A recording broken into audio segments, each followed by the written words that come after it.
If you have recently got yourself a Google TV and don't know how to set up a device name, then this video is going to show you how. Setting up your device name on the Google TV is easier than you think. So without wasting any more time, let's begin. First up, open your TV and go to your home menu. Now use your remote buttons to navigate to the gear icon. Click OK on your remote. Scroll down to device preferences, open it, now open about.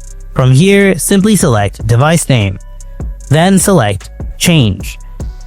You will get a few built-in names, but if you want to use your own name, scroll down from this list. Open the enter custom name option.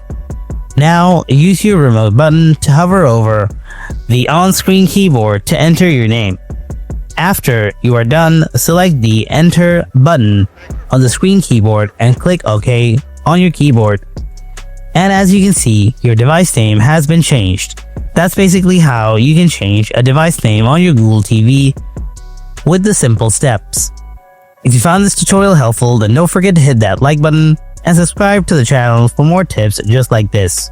I'll see you in the next video. Until then, stay tuned and take care.